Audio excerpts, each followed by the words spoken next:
Dan cinta Allah Subhanahu wa taala, untuk mengundang keberkahan Allah, kita buka kajian kita pada siang hari ini dengan sama-sama membaca basmalah.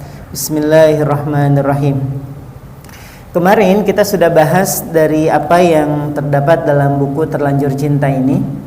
Berkenaan yang pertama adalah bukti bahwa Allah mencintai kita. Allah menurunkan surat cintanya untuk kita yang menunjukkan betapa luasnya ampunan Allah Subhanahu wa taala.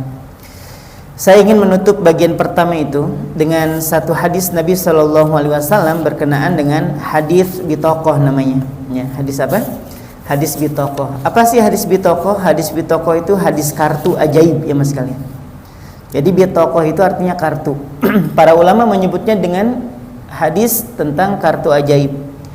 Hadis ini jamaah sekalian rahmatullah Allah Subhanahu wa taala bukan dongeng, tapi hadis ini diriwayatkan oleh Imam Ahmad, Imam Tirmidzi dan juga yang lainnya. Berkenaan dengan apa? Ada seorang sahabat itu bertemu dengan Nabi SAW, lalu Nabi bercerita tentang orang yang dihadirkan oleh Allah pada hari kiamat. Artinya kiamat sudah kejadian. Nah, orang ini kan menuju ke padang mahsyar. Ketika akan dihitung kebaikan dan juga keburukannya, Allah berikan dia itu pelindung. Pelindung dan penutup, Pak. Hijab itu ada penutup. Lalu kemudian Allah Subhanahu wa taala memberikan kepadanya 99 kartu. Jadi jangan digambarin enggak kartu poker lah ya. Jangan. Ini kartu ini isinya tentang semua amal kebaikan dan keburukan dia. Dikasih dia 99 kartu. Dan satu kartu itu dibentangkan itu jauhnya sejauh mata memandang, ya, sejauh mata memandang. Saya ngebayangin ya. Kalau sejauh mata memandang itu, gambarannya awan aja masih kelihatan ya. Kelihatan. Kalau bulan masih juga kelihatan. Matahari masih. Jadi ini sejauh mata memandang, selama mata kita sampai ke pandangan itu, maka sebegitu jauhnya. Jadi satu kartu itu dibuka oleh Allah dan kemudian dibentangkan itu sejauh mata memandang, dan itu isinya dosa semua. Kebayang nggak? Apa nggak nunduk nih hamba Allah yang satu ini? Jadi ketika dipanggil orang ini diberikan 99 kartu, baru satu kartu aja dibuka, itu sejauh mata memandang isinya dosa. Dan Allah bertanya, wahai hambaku, ya Allah, ada nggak mungkin malaikat ini salah nyatet nih? Mungkin lagi PMS ya kan, salah nyatet, emosian gitu ya, pokoknya belum ngelakuin kesalahan aja dicatat gitu. Nggak ada. Kata orang ini, ya Allah, enggak, itu sudah dosa-dosa saya. Atau coba kamu perhatikan dulu, siapa tahu mungkin ada engkau melakukan kesalahan dan sebenarnya enggak seperti itu kesalahannya. Kata dia, enggak ya Allah, memang seperti itu kesalahannya. Atau coba perhatikan lagi, perhatikan, siapa tahu engkau tidak melakukan kesalahan itu tapi ternyata ada catatannya gitu. Dan dia mengatakan, enggak ya Allah, itu semua dosa-dosa saya. Itu baru satu kartu. Sedangkan Allah memberikan berapa tadi? 99 kartu. Baru satu kartu itu. Maka orang ini dengan tertunduk pasrah dia mengatakan, ya Allah, lemparkan saja saya sudah ke neraka, enggak usah pakai ditimbang. Orang satu kartu aja segitu dosanya. Maka Allah menyampaikan, apakah engkau tidak punya kebaikan barang sedikit? Ya Allah, kita ini udah dalam keadaan putus asa, ditanya kayak gitu sama Allah, rasa-rasanya kita makin putus asa.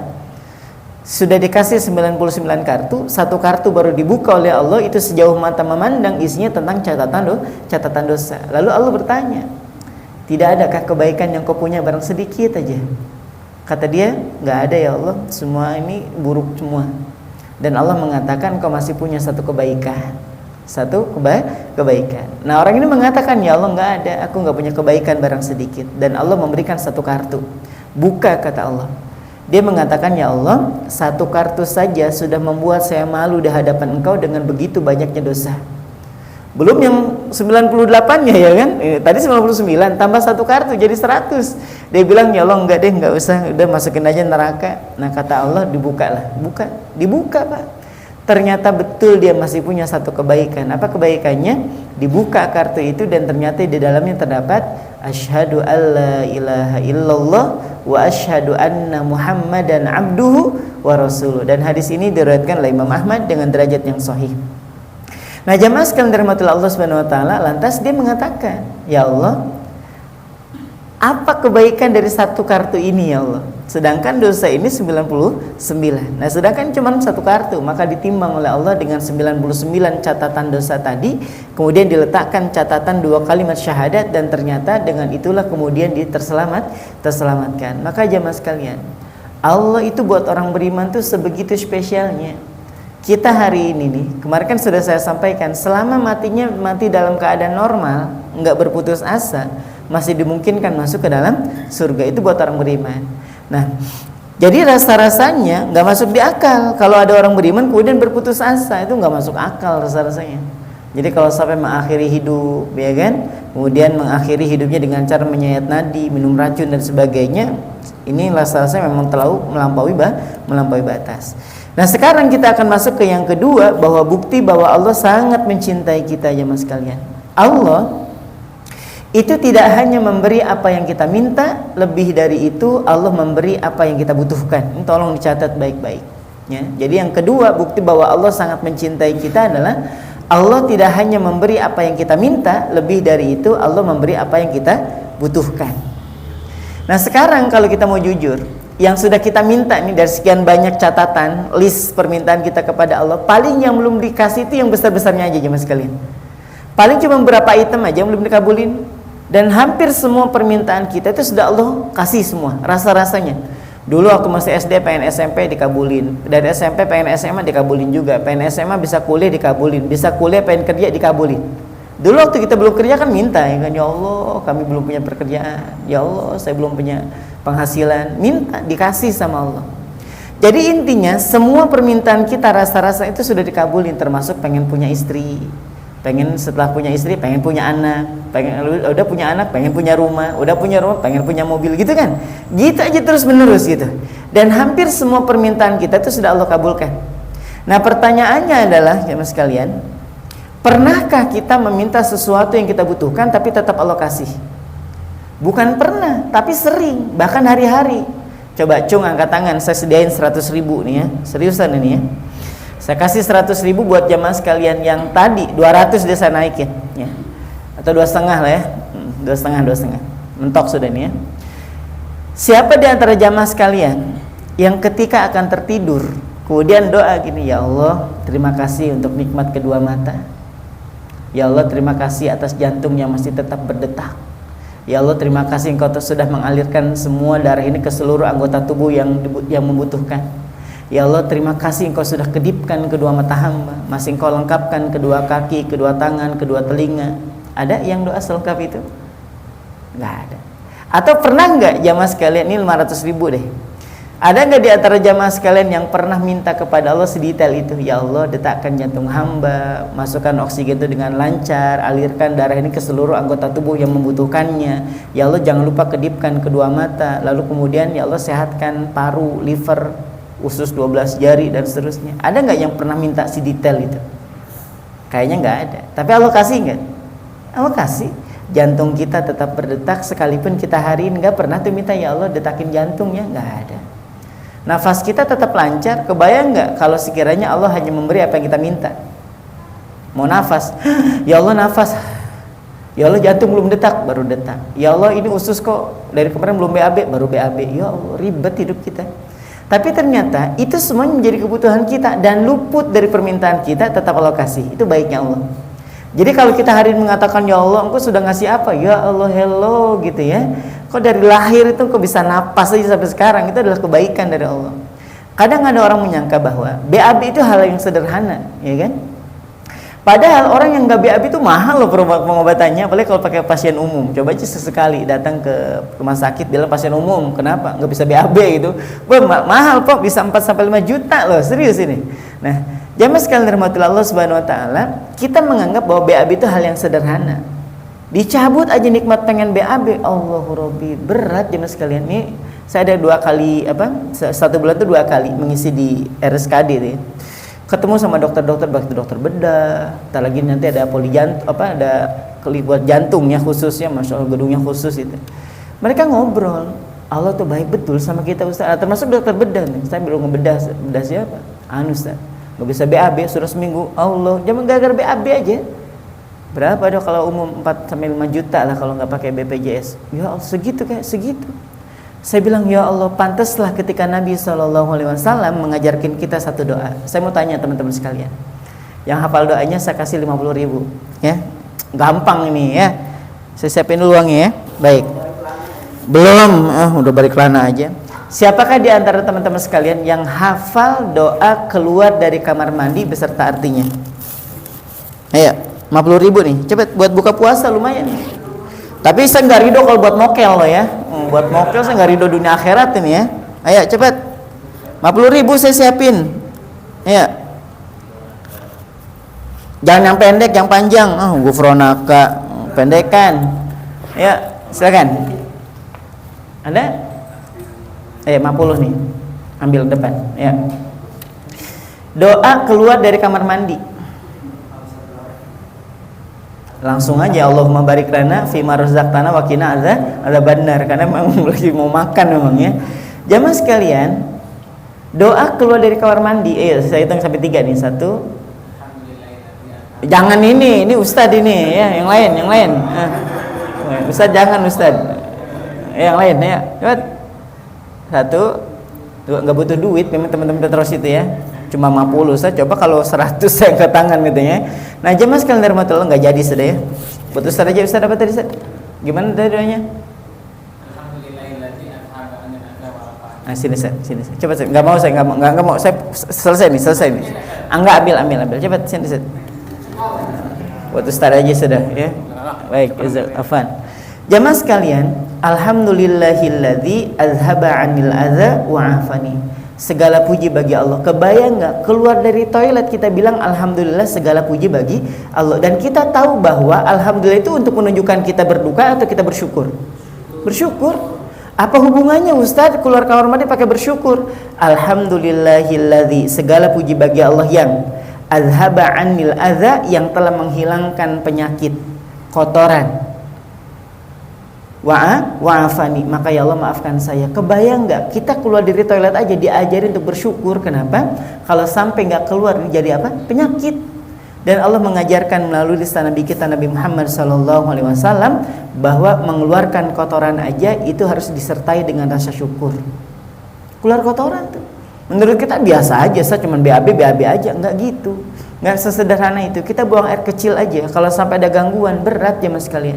Saya punya kawan di pondok itu, masalahnya itu aja pas menjelang kelas 6 itu ya, pas mau kelulusan itu masalahnya itu aja. Batu empedu ya namanya, apa yang buat kencing itu? Ginjal ya. Pokoknya ada batu tuh yang membuat kalau kencing, ya Allah. Saya kalau ngantar dia pas ke toilet itu, ya Allah, nggak tega betul sampai jungkir balik dia di kamar mandi biar pengen pipis itu. Allahu Rabbi. Nah, itu baru kencing nih mas kalian. Dan kita menganggap masuk kamar mandi kadang kencing, kadang disiram, kadang enggak. Ya Allah, kadang cebok, kadang enggak. Udah gitu udah enggak cebok, wudu langsung sholat. Coba kebayang enggak ini kelakuannya? Kita ini keluar dari kamar mandi bukan cuma buang hajat, tapi buang penyakit. Jadi pas keluar kita cobalah hafalin. Walaupun tadi sudah ada nyebutkan gufronaka, udah oke, bagus sudah itu juga hadisnya sahih.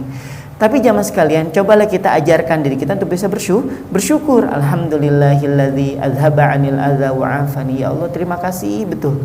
Engkau sudah keluarkan kotoran ini yang akan menjadikan penyakit kalau sampai tidak dikeluarkan. Maka ya Allah, maafkan saya. Maafkan atas apa? Atas kesalahan, kelalaian, salah makan, gak jaga pola hidup dan seterusnya. Maka minta dimaafkan. Baik. Nah, jamaah sekalian, termasuk hal-hal yang menurut kita sepele seperti ini, kita nggak pernah minta tuh sama Allah. Bahkan jarang di antara kita yang minta dibangunkan sama Allah ketika kita akan tidur. Mungkin sebagian kita ada, tapi sebagian enggak. Ya Allah, saya mau tidur nih. Ya Allah, besok bangunin ya menjelang subuh. Enggak ada. Kita tidur, kita lebih percaya kepada alarm ya kan. Nah, bukan berarti setelah ini malam ini gak ada yang ngidupin alarm, tawakal langsung ya. Pokoknya ya Allah, bangunkan hamba menjelang sahur. Pas besok ternyata jam 8 pagi ya kan. Ya Allah, kenapa engkau? Bukan kenapa engkau, ini wasilah dipakai gitu ya, wasilah ini dipakai. Nah, jemaah sekalian, untuk hal yang sederhana seperti bangun dari tidur yang menurut kita biasa aja, itu Allah yang bangunin kita. Makanya setelah bangun tidur diajarin juga doanya yang didahului dengan alhamdulillahilladzi ahyana. Permintaan melakukan sesuatu dari yang kedudukannya lebih tinggi kepada yang kedudukannya lebih rendah. Misalnya nih, Allah nyuruh kita untuk sholat, pantas nggak?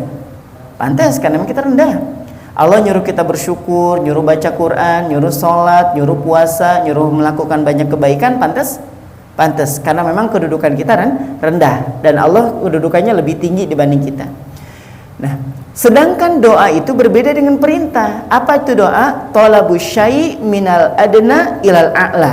Permintaan sesuatu dari yang kedudukannya rendah kepada kedudukan yang lebih tinggi, itu namanya doa. Nah, jangan-jangan selama ini kita bukan doa tapi nyuruh Allah, ya Allah tolong kasih, nah ya apa kek, nah gitu. Ya Allah aku mau rumah yang itu, pokoknya maunya yang itu, nggak mau yang lain.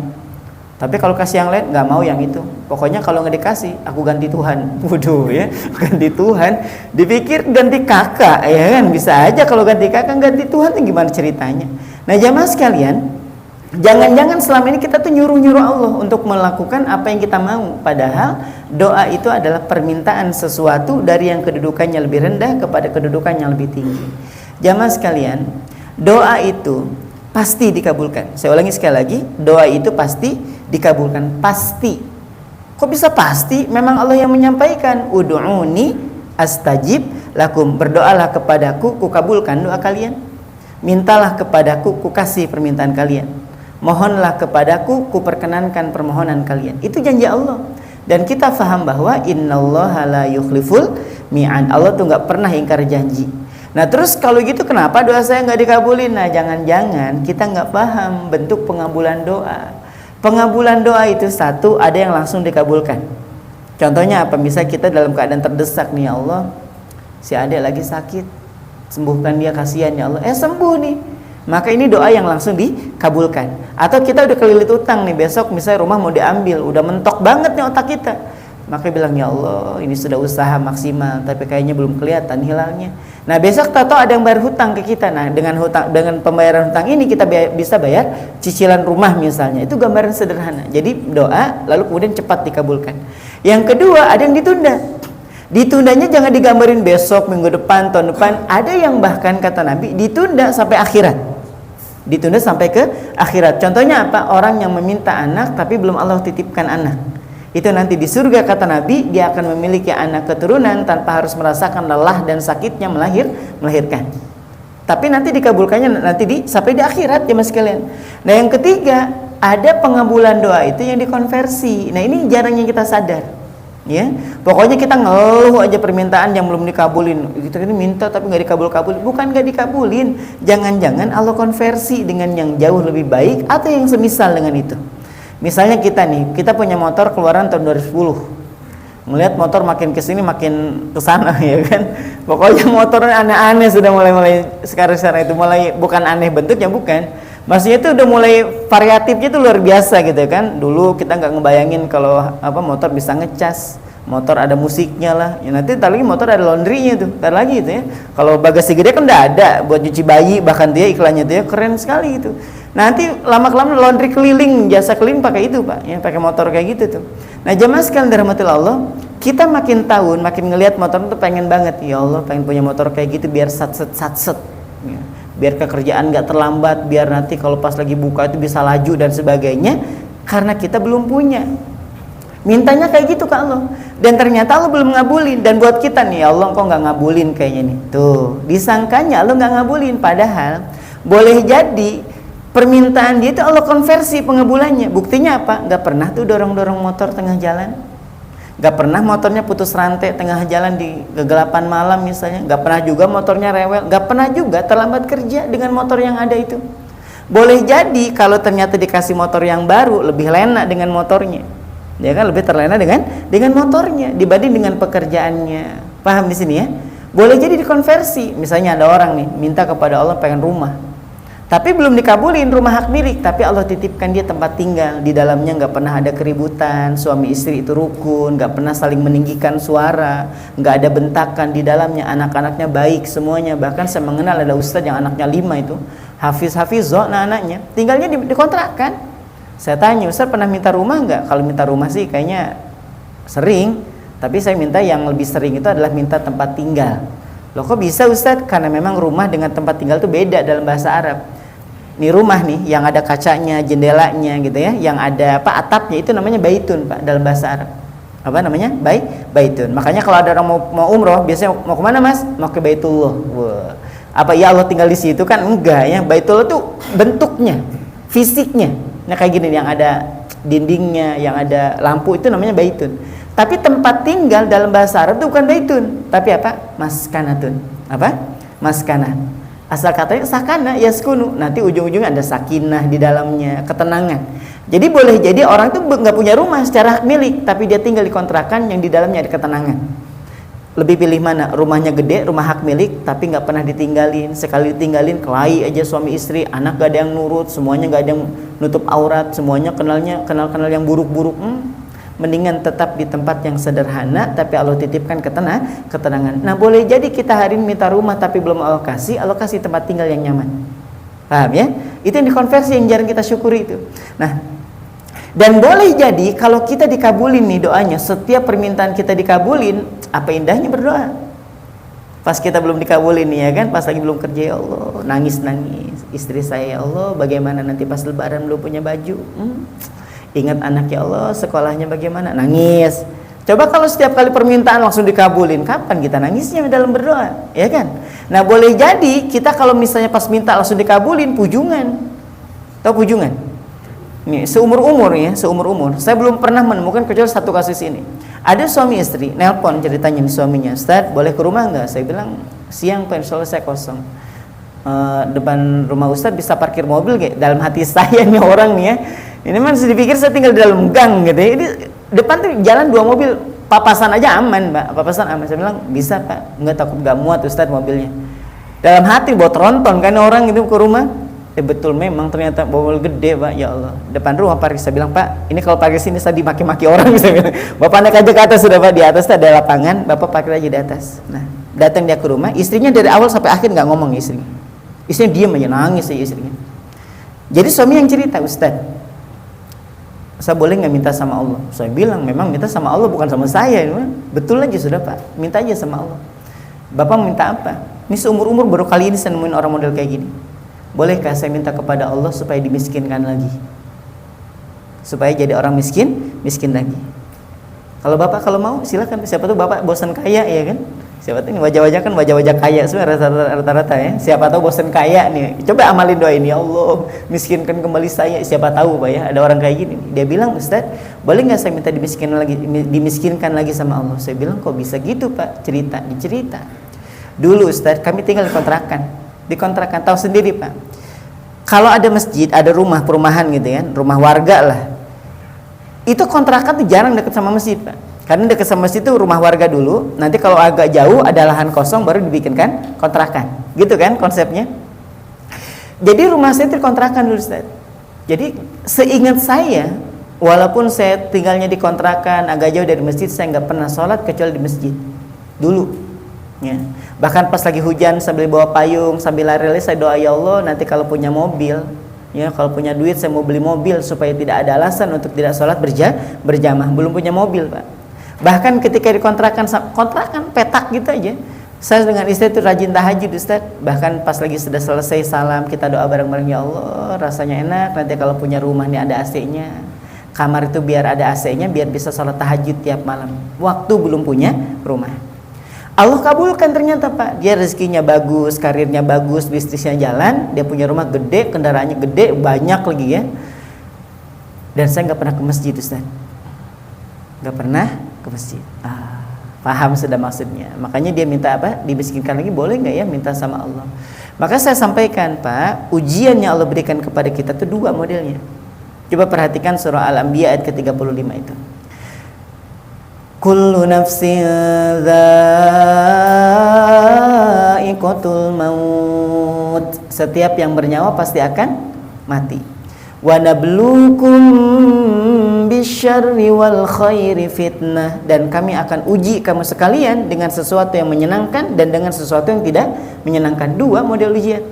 Dan kemudian Allah menutupnya dengan mengatakan, wa ilaina turja'un. Dan kepada kamilah kalian akan dikembalikan. Dan Imam Ibnu Katsir menafsirkan ayat ini, ya akan kembali kepada Allah itu bukan cuma ruhnya, Pak, bukan, tapi pahala atas kesabaran dan pahala atas kesyukuran yang akan dikembalikan kepada Allah. Jadi 2 modal ujiannya nih.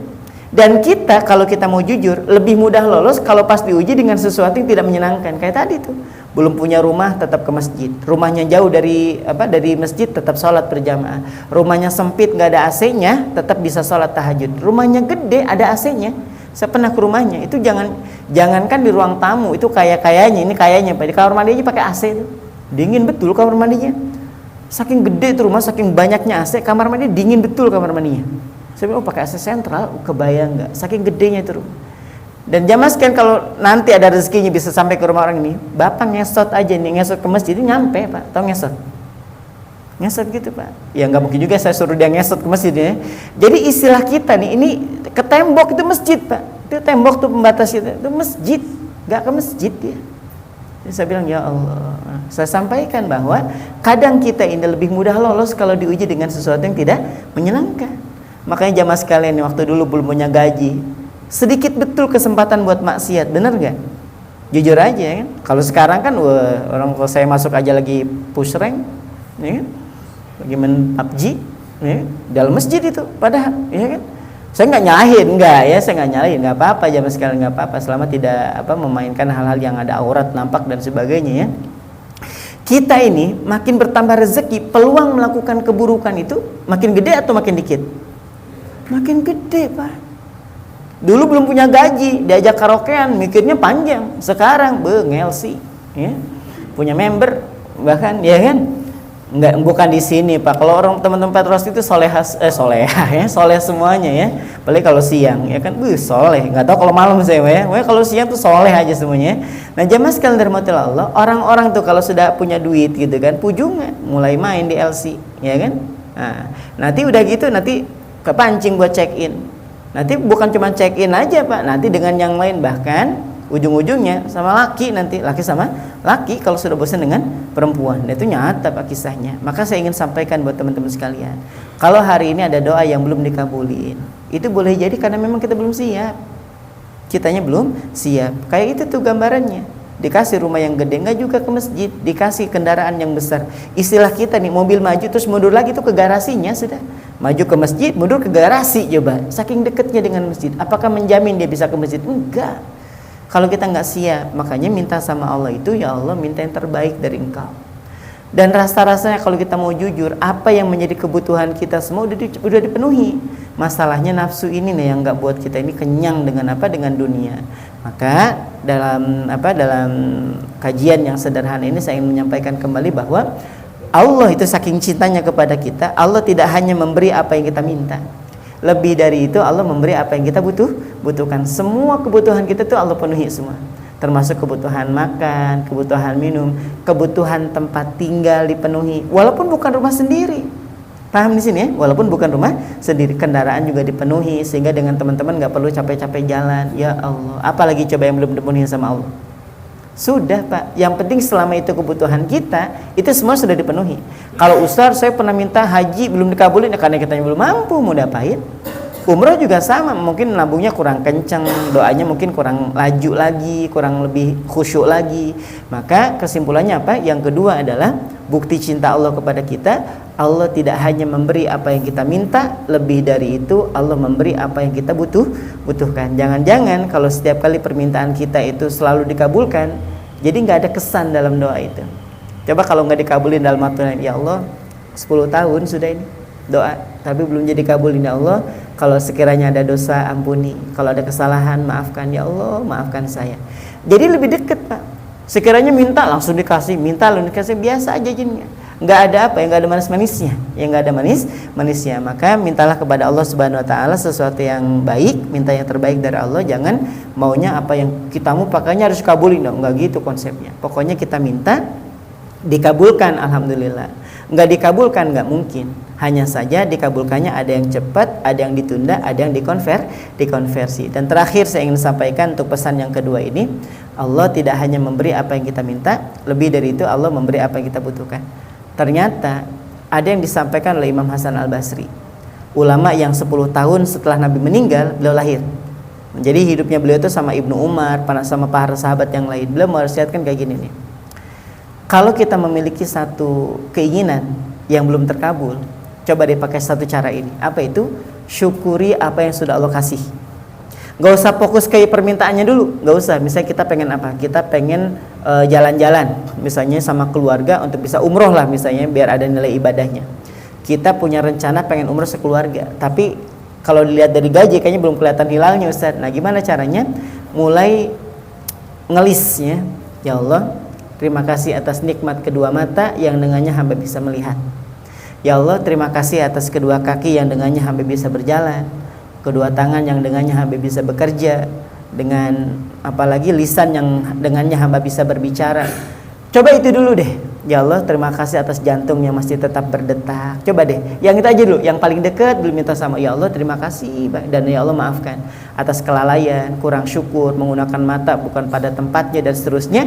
Nah kalau sudah nih kita bersyukur atas semua yang Allah titipkan kepada kita, nah masuk ke inti.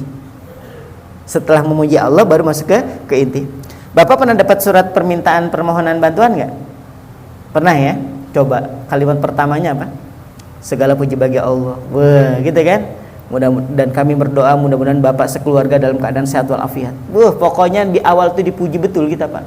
Dan kami mendengar Bapak dan Ibu adalah orang yang sangat dermawan. Pokoknya diambung-ambung. Nah, kalau sudah masuk nih, gitu kan, kalau sudah dipuji Bapak orang yang baik, terkenal kedermawanannya. Nah, maksud kedatangan surat ini, nah baru masuk ke maksudnya kan. Gak ada ujuk-ujuk surat isinya kosong, cuman kami mohon bantuan. Mana ada? Gak ada, gak sopan. Sama halnya saat kita meminta sesuatu yang belum dikabulkan sama Allah, coba deh rayu dulu dengan apa? Berterima kasih atas semua titipan kebaikan ini, baru kemudian mohon ampun kepada Allah atas kelalaian dalam menjaga semuanya, baru setelah itu minta ya Allah, kayaknya pengen banget bisa umroh bareng sama keluarga itu. Ya Allah, pengen bisa mudik bareng sama keluarga, ketemu sama orang tua. Ya Allah, lancarkan rezeki kami. Coba deh ya. Wallahu a'lam bishawab. Mungkin ini yang bisa disampaikan, kurang lebihnya mohon dimaafkan. Aku qouli hadza. Wassalamualaikum warahmatullahi wabarakatuh.